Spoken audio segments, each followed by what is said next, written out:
When mental health becomes a risk to safety and performance, great leaders don't just respond, they build systems. Welcome back to Thrive at the Top. I'm Maple Munyimani, your host and founder of Complete Wellbeing Global and the creator of Safe Pillars Framework. And in today's episode, we are diving into a standout case study from the resources sector.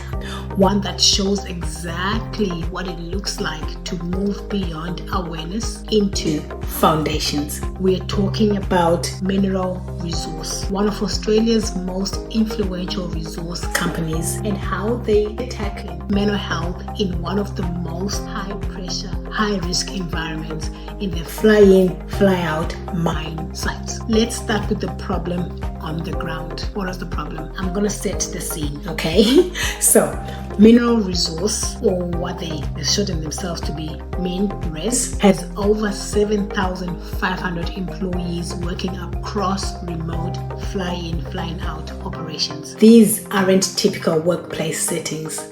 They are high stakes, high fatigue, high pressure environments where isolation, shift stress, and emotional load are constant. And leadership started hearing the same thing from the field. Mental health is slowing us down. People are struggling. This is where most companies panic, call a consultant, and run another awareness campaign. Right. But Mind Resources did something different. And this is what I want us to pay attention today. Moving from awareness to actually creating something for their workforce. The solution was building infrastructure. Mineral Resources launched a program called Mind Matters, and they became the first resources company in Western Australia to embed in-house mental health counselors directly on site. Let me repeat that. Not just an EAP phone number, not just a poster in the break room, right?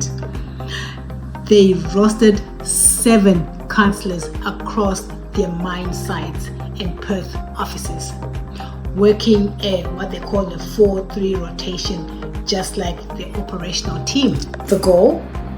To make mental health support visible, accessible, and normalized. You didn't need to book time off or hide to get help. Support was on the ground, in the camp, during your actual rotation. Counselors became trusted part of the site life, not outsiders. Foundations, the inner safe pillars, the F framework, right?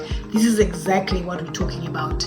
This is what I mean when I talk about the F in the safe foundations. Most leaders focus on the S, self-awareness, and stay there. Or the E, empowerment. These are essential, but they have their place. But without foundational systems, mental health remains fragile. Foundations are about proactive design, not just reactive fixes. Built-in care, not opt-in policies. Normalizing support as part of the system, not an exception to it. And what Mind Resource did was operationalize well-being. They treated mental health access the same way you treat safety equipment. Part of the structure, part of the job, part of leadership. And the results and lessons. So what happened? Early data shows that increased help seeking happened. That's what all happened, right?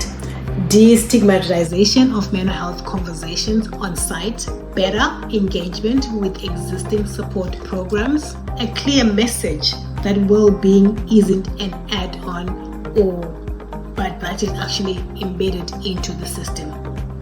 And that's the real shift, because when support is visible, accessible, and trusted, people will use it. Employees don't just cope, they recover. Leaders aren't guessing who's struggling, who needs help. They are equipped. Teams aren't just working hard, they're working sustainably. And that return isn't just cultural, it's operational. So what does this mean for you as an organization, as a company? You might be in aviation, in education, corporate, leadership, or any other mining company altogether. But here's what this case shows us, right? Pay attention. If you're waiting for people to speak up, you're already too late. If support is invisible or inaccessible, it doesn't exist. If you want your people to perform, you have to protect their mental capacity. This is how we future-proof high-pressure industries, not with slogans, but with systems. So as usual, I always give you a challenge. Here's your question this week. Where does mental health exist in your operations? In theory or in structure? If you're ready to stop firefighting and start building, we can help you design a real-world strategy using the SAFE pillars. One that doesn't just raise awareness, but embeds well-being from the ground up. Book your workplace safety and resilience consultation today. The link is in the show notes. And if you found this episode valuable, share it with another leader navigating the pressure of performance and the responsibility of people care. Until next time, lead well, live well, and don't just survive at the top.